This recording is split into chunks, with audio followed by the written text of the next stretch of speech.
Hello everyone, I'm Robert Remigio and welcome back to my channel. For this video, we will be discussing three modern philosophers and their contrasting views of the self, and these are John Locke, David Hume, and Immanuel Kant. To start with, John Locke disagrees with the idea that our reasons is the only way of looking at the self. For him, knowledge originates in our direct sense perception, with our action as the final court of judgment in evaluating the accuracy of ideas. His philosophy is somehow similar to Aristotle's tabula rasa, or mind being an empty or blank sheet. Like Aristotle, John Locke views the self as comparable to an empty space, meaning we need to have experiences to fill in the empty space. Of course, the key to understanding the self for John Locke is that we need to be aware of our previous experiences to have a sense data. It's like asking the question, how will you say that roses are red if you have not experienced seeing a red rose? This sense data may be categorized as primary quality, which can be objectively sensed, like number 1 is number 1 and number 2 is number 2 and so on. Or figures like triangles are triangles, squares are square, and so on.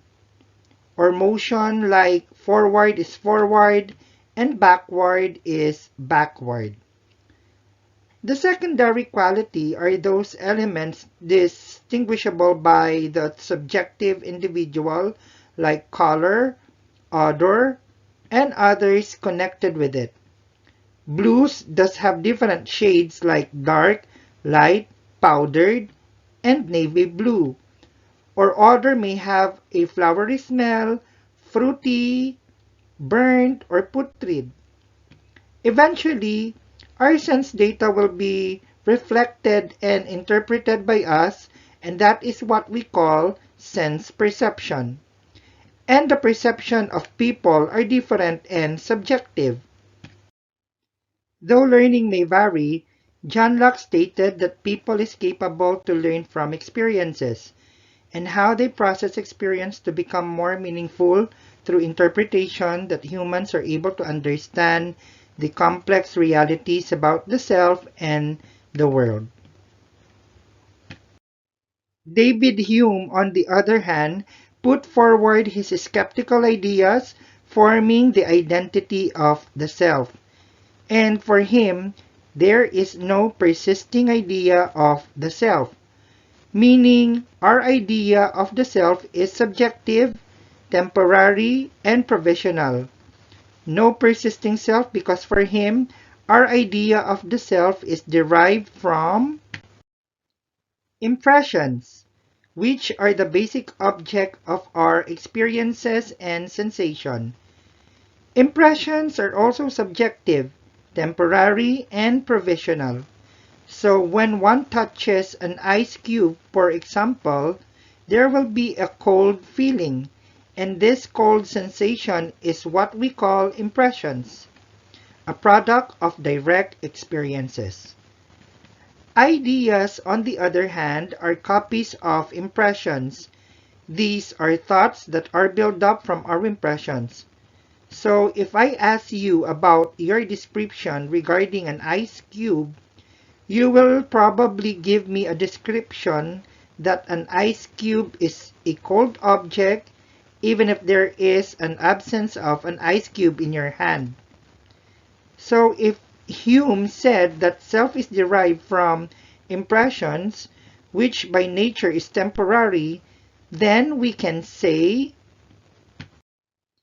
that the self is just a bundle of impressions, a combination of all experiences.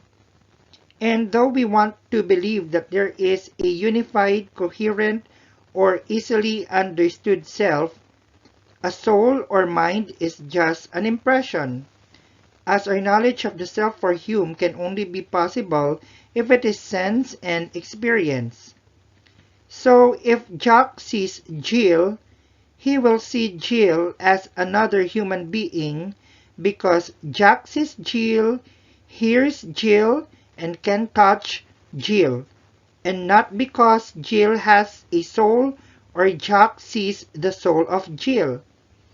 So if we are going to answer the question, who am I, in the context of Hume's philosophy, we can just provide answers that are impressions based, like our name. My name is Robert Remigio, 35 years old, and 4 feet tall, and so on.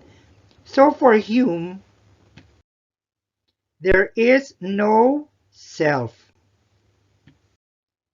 Finally, Immanuel Kant's transcendental unity of apperception discusses that the self is actually outside the body. It is only through our body, eyes, ears, nose, that we can gain knowledge of ourselves. Those things that stimulates our senses are a rich source for us to learn of ourselves. That is why Kant said, the self is always transcendental. It goes beyond the limit of what we are experiencing.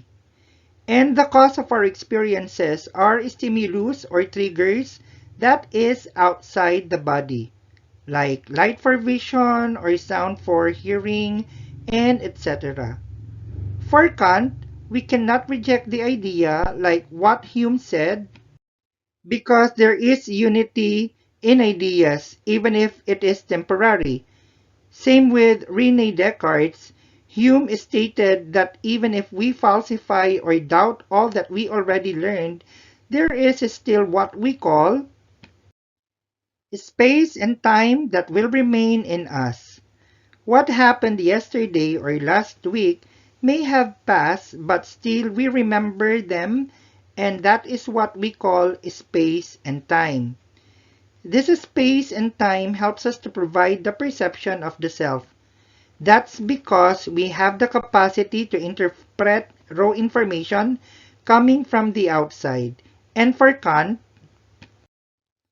our rationality unifies and makes sensible ideas about ourselves and the world. And that wraps up our discussion for the views of the modern philosophers regarding the self. We will be discussing the contemporary philosophies in our next lecture, and so I hope you learned something in our topic, as there will be more lessons that we will be tackling in our next video discussion. Now, if you learned something from our lecture, you can send your comments and share this video to the rest of your friends. And if you wanted to get notified for our succeeding topics, please do not hesitate to click on the like and bell notification button and hit subscribe. See you in our next video lecture.